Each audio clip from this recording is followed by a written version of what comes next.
Hello, I'm Judy Stiles. Thank you for joining us this week on Newsmakers. Well, it's summer and sometimes it's pretty quiet in the schools, a few summer school classes, but there's a lot going on behind the scenes for administrators. Today we have the opportunity to visit with the new Joplin Schools Superintendent, Dr. Melinda. Thank you for being here today. Thank you for having me. And welcome you to Joplin. Thank you. And to kind of share your feelings, you've been here for a little bit of time now, kind of looking at Joplin, your reaction to being here in town. Oh my, I think my first response would be everyone has been so extremely warm and welcoming, and just greeted my husband Greg and I with very genuine welcome, and we appreciate that. Great. Well, for our viewers who may not be familiar, let's start off with a little bit of background information. You came here from Arkansas. Yes, I worked for 10 years in the Harrison School District and served as their superintendent, but prior to that I was in Missouri. I've kind of gone back and forth across the state line a time or two. Right. I grew up in Arkansas. I attended the University of Arkansas at Fayetteville, and my first degree was in finance and banking, actually.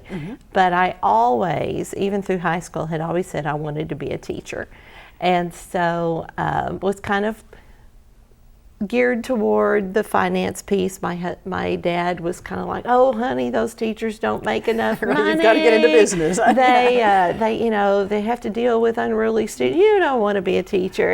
And so I followed that path of business and finance. But again, always in the back of my mind, still I want to be a teacher. And I did have the opportunity as I was starting my family to go back to school, get my teaching certificate in special education. And so that put me on the career path in education, and I've never regretted that, never looked back. But now that I'm in administration, those trainings in finance and banking and my work experience there has helped give me a good perspective, I believe. So no education is ever wasted. But I started out as a special education teacher and then quickly moved into guidance and counseling. And I got my guidance and counseling master's degree at Missouri State University in Springfield, and just kind of grew into other responsibilities working in schools around Springfield and Point South, and ultimately decided to get educational leadership and went to St. Louis University and just principal at Reed Spring School District for a time, and then that's when I moved to Harrison in '07 to work in central office, and now I'm back. You're back in so now I'm back in Missouri, so it just all kind of seems God's path and where I've landed, and I'm very excited to be here and feel like it's a good fit. Well, you brought up a good point about how the business background and banking can play a role. I guess how that could tie into the administrative responsibilities the superintendent has quite a bit, tying that together.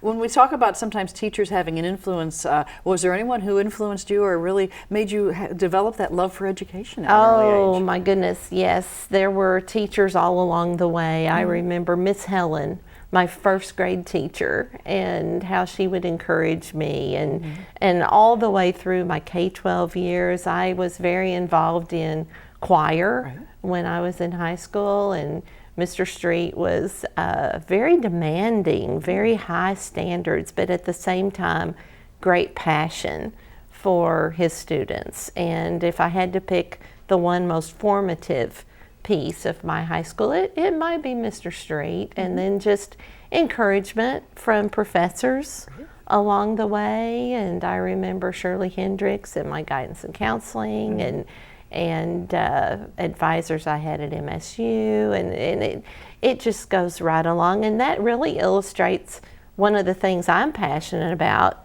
as superintendent is the importance of academics, but also relationship and taking time to get to know your students and having that rapport so that you can help them dream about their goals and how they can contribute. And I imagine from a teacher's perspective, it's really rewarding to know that you've had an impact on a student's life when you hear about later their accomplishments. And you're talking about teachers, I'm sure, who would be very happy to hear what you're saying about them. But yes, that's one of the most fulfilling things. And it's a career where you don't always see immediate results, but they come sometimes in the most unexpected ways. Well, I know in the school district, you hire new students, or new teachers, excuse me, and you're looking at what makes a quality teacher. Is that one of the qualities you look for? Is their passion, their interest in teaching? Absolutely, because there are teachers of content and there are teachers of students. And I think to be effective in this day and age, one must be a teacher of students first. Right. And the relationship is so key. And then also being very smart around effective practices, strategies, and your content. But first and foremost, you have got to have a care for the students themselves. And there's that old saying, they don't care how much you know until they know how much you care, or something like that. And it's so true. And establishing rapport is key to getting premium work out of a student. So a teacher, a young student coming out of a university as a graduate, becoming a teacher, having that passion, you can train them on some of those other things, but they have to have that passion, that ability to work with others. I believe so. It truly is a calling. And I've seen some wonderful examples of that already in the Joplin District. Great. Well, let's talk a little bit about the Joplin District. Obviously, you've had a chance to be on board now for a little while and look around.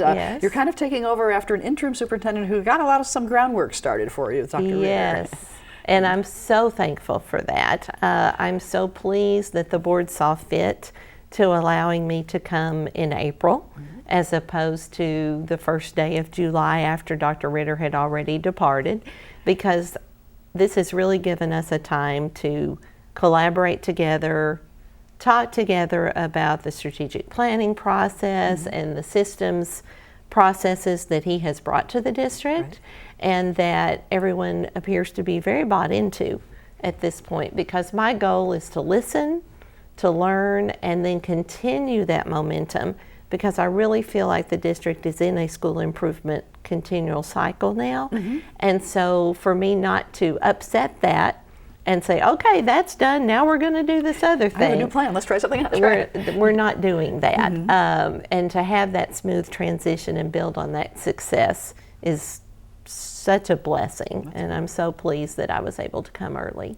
Now, you mentioned the strategic plan, and I know some of our viewers have heard about it. I think we've even talked at times with Dr. Ritter about it, but let's remind people what we're talking about. It was a process to even develop that strategic plan before you're starting to work on it. Yes, I believe Dr. Ritter and the staff got real quick around that. He formed forums, just talking a lot to teachers, being out, shoe leather on the ground. And from that, starting to build some consensus and some themes. And ultimately what came out of that were 3 main goals. And that's part of what I looked at very closely when I considered applying for the Joplin position, because I wanted to be sure it was going to be a good fit. And the 3 goals in the strategic plan talk about student readiness, which is that learning piece. And then there is the student support piece, the learner support, and the learner being not just the student, but also the teacher. So everybody's learning as learner, because that's how you get better. And then the other piece is just becoming more efficient, and that can be through budgetary processes, but also just every process, mapping. How does a purchase order go through? Evaluating your procedures. Yes, and making sure that we're being as efficient as possible with what our community has entrusted to us, and being fiscally responsible. And one of the filters that I shared with the board, which fits perfectly with those 3, is I always kept it very simple. Children are safe. That's the learner support piece. Children are learning. That's the student readiness piece. And we're fiscally responsible, which that's the effective and efficient piece. So it fit. It fit very well. And so again, strategies within that are now in place. And now our next piece is to look at the data and figure out measure our progress on that? You can set a goal, but you have to have a plan in developing that. Yes. And we have a website up for the school district, and people have a lot of this resource of information available where they can find that information. Yes, it is there, and we welcome everybody to go to that site. Great.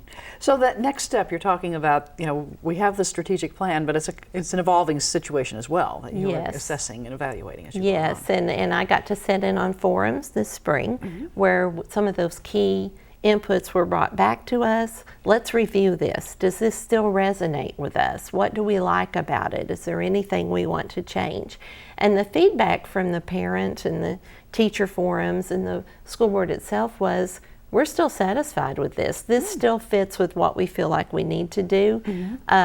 Subtle wording here and there, but not a big change at all.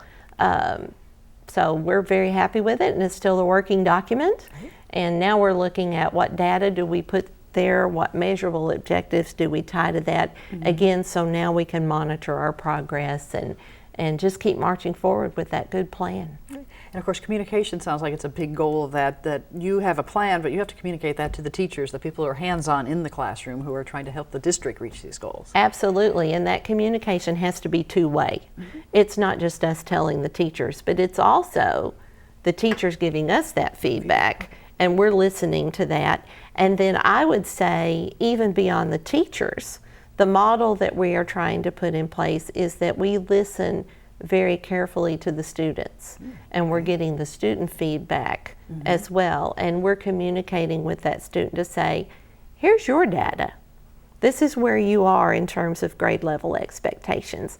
This is where you need to be, and making them a partner in that process. And that's when we get very smart around strategy and involving the student and differentiating for that student. And that's where we're going to see tremendous growth, is when we get very strategic around that piece. So it's communication all the way up. Communication also sounds like activity. Learning is not a passive activity. A student doesn't just sit there and grasp the material. You're having them involved. Not at all, because true learning is when there's interaction with the material and they see the relevancy of what they're learning, and they can give it back to the teacher, and the teacher responds. That's when it's really effective. So a constant evaluation and looking at that and tying that together. Constantly, the old monitor and adjust. So working with parents and students and teachers, and I know the community is also a big part of this element of communication and working with community members. People may not have any children in school, but they're still part of your picture. Absolutely, because it matters to your Chamber of Commerce. It matters to your Board of Realtors. The health of a school district really mirrors the health of a community, and vice versa. So that's why I've tried to be out and about to the Rotaries and the Kiwanis and the women's group, really anybody that will have me, and serving as an ex officio member of the Chamber of Commerce. And I've been able to give some presentations to some groups already, and we've got to continue to listen to that voice and be a part of our city government and all of that. A rising tide raises all boats. An example of that, I think, too, would be the medical school that's just had their ribbon cutting. My goodness, I was so impressed when I found out that a town the size of Joplin has such an asset. It's very unusual, and it's something that I think we can build upon, and we need to learn how can we support that as the K-12. Just going forward with that, because yours to lose, there's just so many opportunities now, and I just can't wait to see where that takes us. So as Joplin continues to evolve and develop new programs, whether it's in the higher education or vocational education, there's ways the schools can be involved in any of those ways. Absolutely, and we want to be partners with all of that. Right. Well, you mentioned, the students, and I know one thing, I'm looking at the material you had on your website, it mentioned focusing on core behavior of students. So people might be curious about that it's going beyond, the ABCs, but the behavior-based approach to. Right. Well, the 4 core behaviors were really born out of the strategic planning process, going back to that again. What we found in our visits and talking with teachers, and Dr. Ritter discovered, was there was a real concern around classroom management and working with our students in terms of how do you greet one another? How do you listen and respond and engage in conversation? if there's a disagreement, how do we handle that civilly? And so teaching those core behaviors became the first priority. And it was amazing to me as I visited our elementary schools and our middle schools and our high school, how much the kids have taken that to heart. And I know in some places they would say, oh, the new superintendent's coming, and kind of prep them. But I had so many kids coming up to me and telling me their name and reaching out and being polite hi, and shaking your hand. and shaking my hand and knowing how to give a proper handshake. And it was such fun. And they do that in the classrooms and they practice that. And it does elevate student readiness and learner support, and I think helps prepare our students to be better citizens as they go forth. So that is really a big focus of how to participate, how to listen to one another, and we're not giving that up. We're still working on it. And that's done through all the grades. I mean, it's not just we're going to have this lesson in kindergarten and you go from here. You're reinforcing it throughout the years. It was a priority under the banner of student readiness to make that a big part of last school year, and we're still working on it. So for a lot of members of the community, you know, they look at schools and they look at academic achievement, perhaps scores on tests and so forth, that there's a lot of elements that go into what's involved before the district maybe gets a test score or, you know, something to report back to people. Oh, sure, and the behavior is a piece of that, and we do recognize we have some improvement to make in our academic test scores. That doesn't paint the whole picture, but it is something that we're measured by. And that's where I referenced getting very strategic around our instruction. And one of the things that I have learned in talking with people is that the teachers really trust each other in our district. And I believe that right now with the leadership team we have in place and the good work that Dr. Ritter has accomplished, and me coming in new and really trying to give that consistent message that I'm here to listen and learn, and my role is support for what goes on in the classroom. I think right now there's a level of trust that we can build on and get very strategic around what we do in the classroom. And I've seen true pockets of excellence as I've gone about the district and looked at how teacher teams are using their data and communicating that with students. I've sat alongside teachers this summer and participated in the same professional development that they're participating in for model classrooms or cognitive coaching initiatives. And so I've been able to talk with them and hear what they're doing. So I know there are pockets of excellence. And so the key thing for us is to figure out how are we going to scale those across the district and make sure that we're building on things that we have learned have truly worked and been effective. So we're looking very strategically at that as well. Is that a challenge for a school district the size of Joplin, that you have so many, for instance, elementary schools, that you have maybe pockets here and there? How do you kind of spread the wealth or spread the success throughout the district? Exactly, that is a challenge. And the other piece to that I'm looking at is the resources that we have behind the teachers and able to provide the time necessary to have that training and that in-service. Because right now we're very limited in that respect. And so we need to look at how do we deliver that and send that out to our teachers. But the key being, I don't think it's a big outside expert that's going to come in with the new shiny program that's going to do that for us. We've got the expertise we need under our roof to solve those problems. Now we just need to scale it out and have that communication. Sharing and communication within the district. Yes, and building the capacity of our principals so that they're the instructional leader in the campus, and that will help with the scaling out portion as well. Maybe some viewers may not realize that for teachers it's a lifelong learning process as well, whether they are that new graduate from college or they've been teaching for 15 years. There's so much that they're adapting to in the classrooms. Oh, no doubt. And with technology and changes that we've seen even in just the last 5 years, it is constantly learning. Our kids are coming to us as digital natives, and I'm not a digital native, so I'm always having to have someone younger than myself show me how to take care of something more efficiently. And so we've seen those adaptations in the district. Also, legislatively, things change. There's curriculum changes, there's state standards, and then it's Common Core, and then it's back to state standards or whatever. So keeping pace with what the changes are is a big challenge. It's never boring, but I see many positive changes, and so always adjusting to that is important. You mentioned technology, and that's affected all of us. I mean, we're sitting in a television studio with a lot of technology, but you have a lot of new technology to deal with, but how do you feel as far as with the teachers and dealing with the technology and with just the basics of teaching? You know, you may have every whistle and bell and computer. That's right. What's it take to be a successful teacher? Well, I think you have to realize that that computer or that Chromebook or that iPad or whatever it is you're using is indeed a tool. It's not the be-all, end-all, and that in and of itself is not the solution.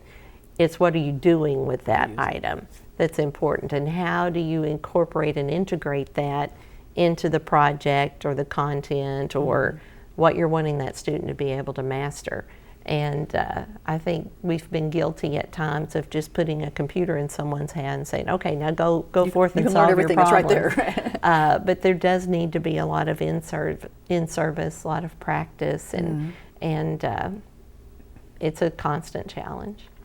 Well, earlier you mentioned the financial aspect, you know, the responsibility of the district, and financially looking at those types of challenges for the district. We're obviously affected by state funding, other things, local funding.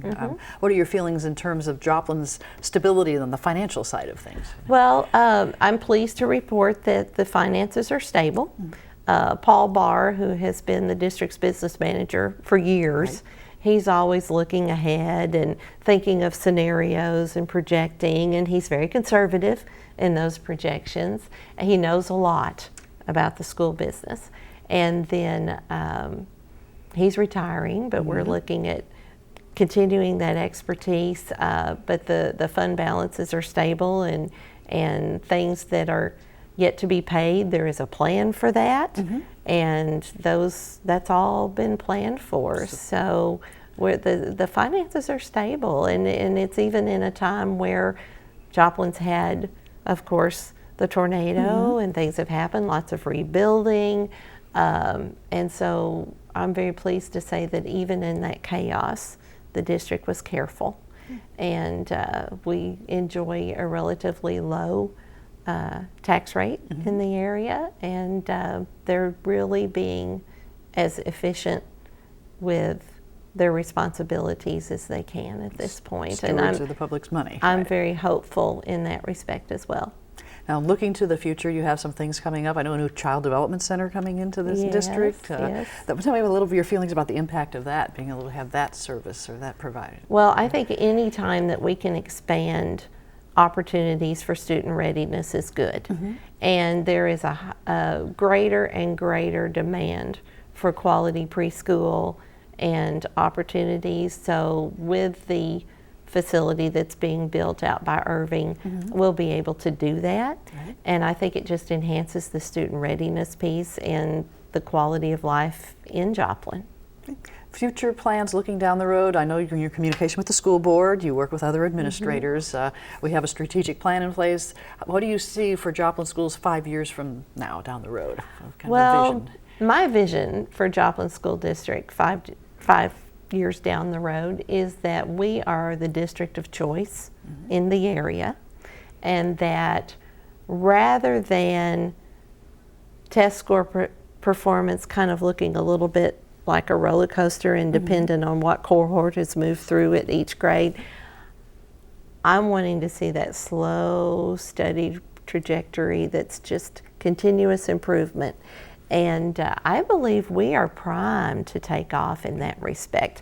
We saw district overall in our preliminary test scores that have been released that there is some improvement this year over last year across the district. And my expectation is we're just going to see more and more of that.